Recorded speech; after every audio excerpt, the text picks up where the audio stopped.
One summer's day, Thomas and Percy were idling in the station when Bertie the Bus arrived. "Have you noticed something?" said Bertie. "What sort of something?" asked Thomas. "The Fat Controller. He seems different," replied Bertie. "I did see him staring at the clouds this morning," said Percy. "I wonder why." The reason was simple. It was Lady Hatt's birthday and Sir Topham had a new outfit. "It's perfect for my birthday party," said his wife. "You'll look splendid, Topham dear." "And I'll wear my finest hat just for you," he replied. "Your birthday is a great occasion." "It is, so don't be late." "Don't worry, my dear. I shall be spick and span and right on time."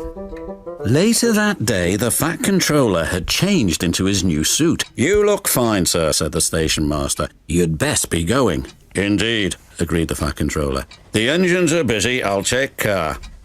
"Is it reliable?" asked the station master. "Certainly," said the Fat Controller. But it wasn't.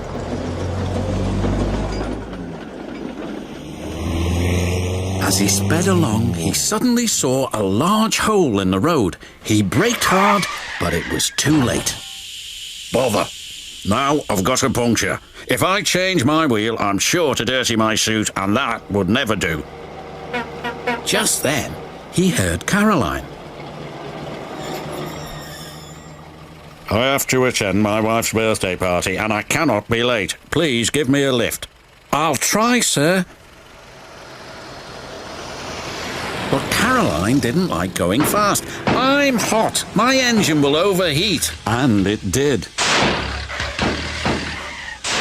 "Told you so," said Caroline sadly. "Bother, bother." Then he heard a loud whistle. It was George the steamroller. George was cross when he saw Caroline. "Call yourself a car, you're a disgrace to the road. Find yourself a scrapyard." Caroline spluttered in fury. George's driver was more polite. "Can I be of assistance, sir?" "Only if you can get me to my wife's birthday party," sighed the Fat Controller. "We can take you to Thomas," replied the driver. "He's just down the line." "Much obliged." And they rumbled away. "What about me?" wailed Caroline. "I'll send for help," called the Fat Controller. "Stay there." "That's all I can do."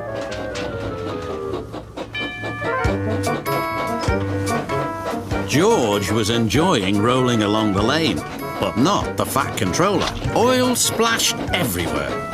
Worse was to follow. "Help!" cried George. "Something snapped." He veered out of control and the Fat Controller landed in a muddy ditch close to where Thomas was taking on water. Bother, bother. Thomas had never seen the Fat Controller in such a mess. "Can I help you, sir?" asked Thomas's driver.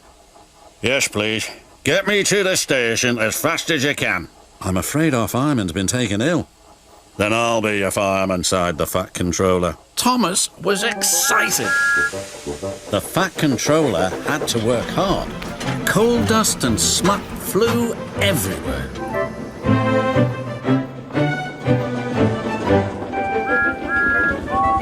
And at last they reached the station.